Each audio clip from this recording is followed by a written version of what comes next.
Hello everyone, hope you all are doing great. So in this video I am going to give you a quick recapitulation of some poems coming in the board examination. Let us start with the first poem, Dust of Snow. It has 2 stanzas of 4 lines each. The poem is simply worded and employs no poetic device. The rhyming scheme of this poem is A B A B A. The poem basically expresses the power and significance of small things in changing one's spirit and attitude towards life. कभी कभी कोई छोटी चीज़ भी हमारी life में बहुत ज़्यादा importance रखती है. पोएम में पोएट जो है बहुत ज़्यादा अपसेट है बिगिनिंग में, बट एक छोटा सा incident that is falling of snow changes his mood completely. Poet जो है वो स्नोफ्लेक्स की वाइट ब्यूटी को अप्रिशिएट करता है जिसने उसके मूड को ट्रांसफॉर्म कर दिया and it saved many precious moments from being wasted away in regret. Basically, the poet was sitting under a hemlock tree in a depressive mood when a crow shook off the dust of snow over him. This made him realize that he was just wasting time regretting when there is so much to do in life.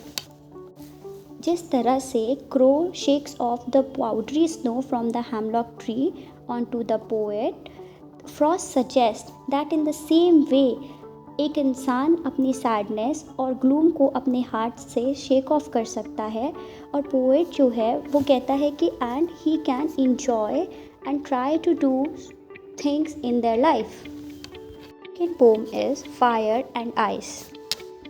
The poet of this poem is Robert Frost. The rhyme scheme of this poem A B A B C B C B. Poetic devices used in this poem are imagery. Fire and ice have deeper meaning. Fire means feeling of heat, burning and pain. Ice means coldness, hatred. Symbolism. Fire symbolizing desire and passion, whereas ice symbolizing hatred. Anaphora, repetition of word, some say.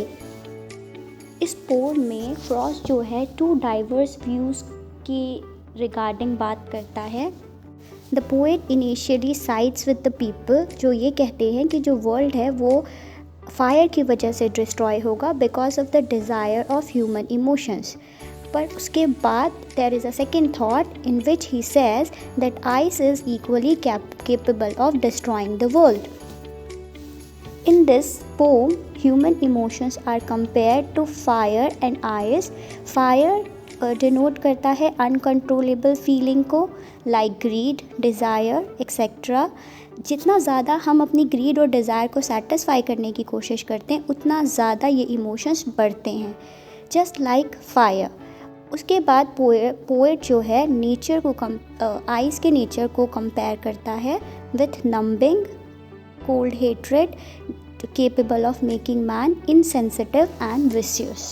The poem is a call to act, to stop arguing about how the earth will end.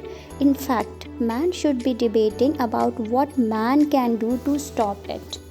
The poet says that fire and ice are growing so rapidly that they will soon end our world. Poem, A Tiger in the Zoo. The poet of this poem is Leslie Norris. Poetic device used in this poem are alliteration, but he is locked in a concrete cell. Repetition, velvet quiet, quiet raised, and brilliant eyes, brilliant stars. Oxymoron, quiet rage. Symbolism, case symbolizes the captivity of the tiger by humans, and sky symbolizes the freedom that the caged tiger longs for. Poem has 5 stanzas. The rhyme scheme is ABCD and ABCD. The poem contrasts a tiger in the zoo with the tiger in its natural habitat. Tiger is full of rage but is quiet and in his helplessness. The poet is moved to pity at the tiger's helplessness. वो कहता है कि tiger should be in the jungle. He should be moving quietly in the shadow near some water hole and waiting to kill deer. पर sadly he is locked behind bars in a concrete cage. He does not take any notice of the visitor and looks sadly at the brilliant star with his brilliant eyes.